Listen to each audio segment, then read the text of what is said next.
नमस्कार।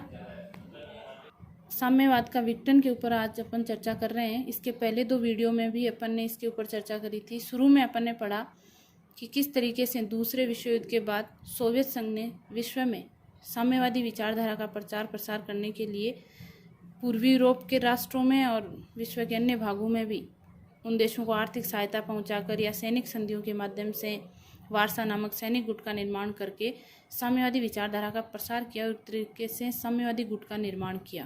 उसके बाद अपन ने देखा कि धीरे धीरे ये जो साम्यवादी विचारधारा अपने चरमोत्कर्ष पर थी, चीन में भी इसकी स्थापना हुई। उसके बाद ऐसी स्थिति पैदा हुई कि सोवियत संघ में स्वयं 1985 में जब मिखाइल गोर्बाचोव राष्ट्रपति बने तो उन्होंने जो दो नई नीतियां सोवियत संघ की जो आर्थिक व्यवस्था थी उसको सुधारने के लिए ग्लासनोस्त और पेरिस्ट्रोइका नामक जो नीतियां जिसके बारे में अपन ने पढ़ा वो लागू की। और उसके बाद फिर पूर्वी यूरोप के अधिकांश राज्यों में और सोवियत संघ में साम्यवाद के विघटन की प्रक्रिया शुरू हो गई थी। इसी कड़ी में बर्लिन की दीवार का ढहना। बर्लिन की दीवार देखिए, शीत युद्ध काल में जर्मनी को दो भागों में बांट दिया गया, पश्चिमी जर्मनी और पूर्वी जर्मनी, और इनके बीच में एक दीवार रेखा खींच दी गई कि पूर्वी जर्मनी के लोग पश्चिम जर्मनी में नहीं जा सकते और पश्चिमी जर्मनी के लोग पूर्वी जर्मनी में नहीं आ सकते। और पूर्वी जर्मनी जो साम्यवाद का प्रतीक और पश्चिमी जर्मनी है वो पूंजीवादी विचारधारा का प्रतिनिधित्व कर रही थी। 9 नवंबर 1989 को क्या होता है कि पूर्वी जर्मनी जो है उसने अपने नागरिकों को अपनी सीमा पार करके पश्चिमी जर्मनी में जाने की छूट दे दी। शीत युद्ध काल में ये एक बहुत ही महत्वपूर्ण घटना थी और अपन कह सकते हैं कि इस दीवार ने शीत युद्ध का लगभग अंत कर दिया। दीवार का ढहना या पूर्वी जर्मनी के लोगों का पश्चिमी जर्मनी में जाना एक एकीकरण की प्रक्रिया जो थी, बाद में जब आगे अपन देखेंगे कि जर्मनी एक हो जाता है तो वो इसकी यहाँ से शुरुआत हुई। फिर अपन देखते हैं जर्मनी का एकीकरण। दूसरे विश्व युद्ध के बाद ही जर्मनी को दो भागों में बांट दिया गया, पश्चिमी जर्मनी पूंजीवादी गुट में, पूर्वी जर्मनी जो था वो साम्यवादी गुट में।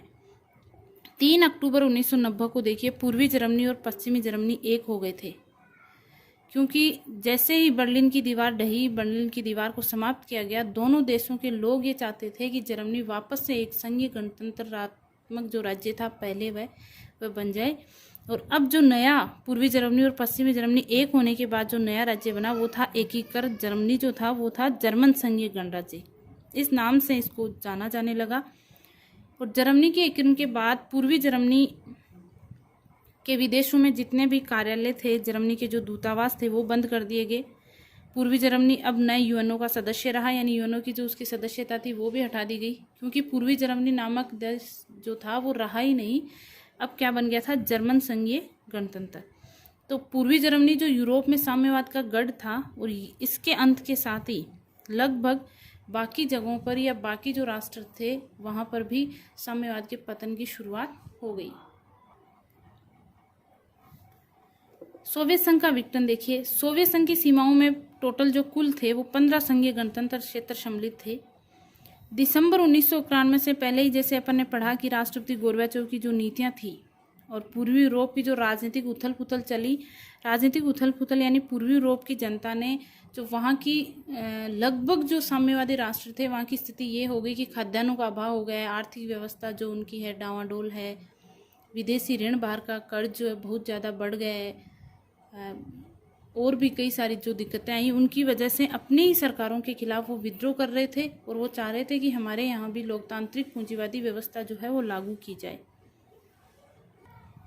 दिसंबर 1991 में देखिए क्या हुआ कि गोर्बाचोव जो थे उस समय साम्यवादी पार्टी के महासचिव थे, इन्होंने महासचिव पद से त्यागपत्र दे दिया और पार्टी की जो केंद्रीय समिति थी उसको भंग कर दिया गया। सोवियत संघ के जितने भी केंद्रीय संस्थान थे उनको समाप्त कर दिया गया। पार्टी की जो राष्ट्रीय संपत्ति थी, जो जायदाद थी, उसका राष्ट्रीयकरण कर दिया गया। ये बहुत ही बड़ी घटना थी कि पार्टी ने अपने आप को राष्ट्र की संपत्ति से अलग कर लिया था, उसका राष्ट्रीयकरण कर दिया गया था। ये घटना घटती है दिसंबर 1991 में और 26 दिसंबर 1991 को, ये बहुत ही इम्पोर्टेंट तारीख है, 26 दिसंबर 1991 औपचारिक रूप से सोवियत संघ का यहाँ क्या हो जाता है? विघटन। और उसके जो 15 ये संघीय गणराज्य थे ये भी अपने आप में क्या हो गए? स्वतंत्र हो गए। और सोवियत संघ जो था वो अब किस रूप में सामने आया? रूस नामक राष्ट्र के रूप में सामने आता है। 26 दिसंबर 1991 को इसका औपचारिक रूप से विघटन कर दिया गया। उसके बाद देखिए वार्सा संधि को भंग करना। वार्सा संधि जो थी 1955 में, ये सोवियत संघ और पूर्वी यूरोप के जो 7 साम्यवादी राष्ट्र थे उन्होंने एक सैनिक गठबंधन का निर्माण किया था।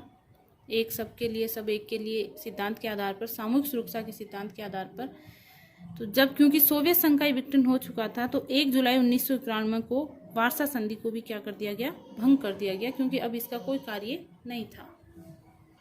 इस साम्यवादी विघटन के विश्व राजनीति पर क्या प्रभाव पड़े इसके बारे में अपन थोड़ी चर्चा करते हैं। शीत युद्ध का अंत। देखिए जैसे ही दिसंबर 1991 में सोवियत संघ का विघटन हुआ, सोवियत संघ एक महाशक्ति से रूस नामक जो छोटा राष्ट्र बन गया, उसकी वजह से पूंजीवादी उदारवादी जो लोकतांत्रिक व्यवस्था थी वो विजयी साबित हुई और विश्व की सामाजिक आर्थिक समस्याओं को सुलझाने के लिए कहा जाने लगा कि ये विचारधारा सर्वश्रेष्ठ है। तो इस तरीके से विचारधारा के आधार पर जो युद्ध लड़ा जा रहा था उसका क्या हो गया था, अंत हो गया था। दूसरा जो प्रभाव अपन देखते हैं वह है साम्यवाद का प्रभाव, यानी साम्यवाद का अंत।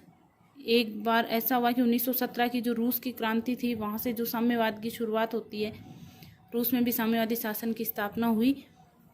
उसके बाद 1945 के बाद साम्यवादी विचारधारा का प्रचार करने के लिए सोवियत संघ ने जितने भी तरीके अपनाए और 1991 तक आते आते साम्यवाद विश्व राजनीति से हट गया।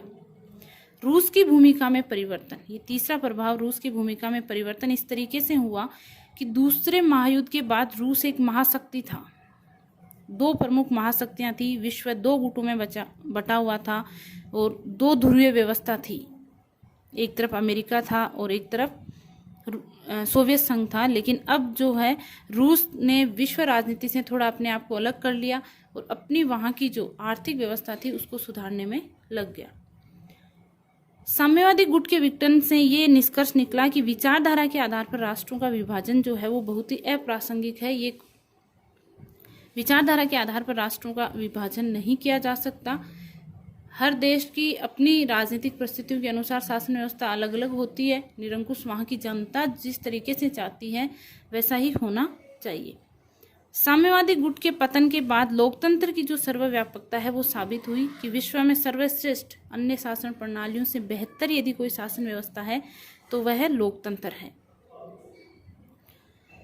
फिर देखिए एक ध्रुवीय विश्व जो 2 गुटों में था, 2 ध्रुवीय 2 महाशक्तियां थी, अमेरिका और सोवियत संघ। साम्यवादी गुट के पतन के बाद सोवियत संघ रूस में बदल गया और विश्व अब सिर्फ एक ही राष्ट्र की तरफ घूम गया था और वो था अमेरिका। यानी विश्व अब क्या बन चुका था, एक ध्रुवीय बन चुका था। पूरे विश्व में अब एक ही महाशक्ति रह गई थी और वो थी अमेरिका। इस प्रकार साम्यवादी गुट का पतन होता है। धन्यवाद।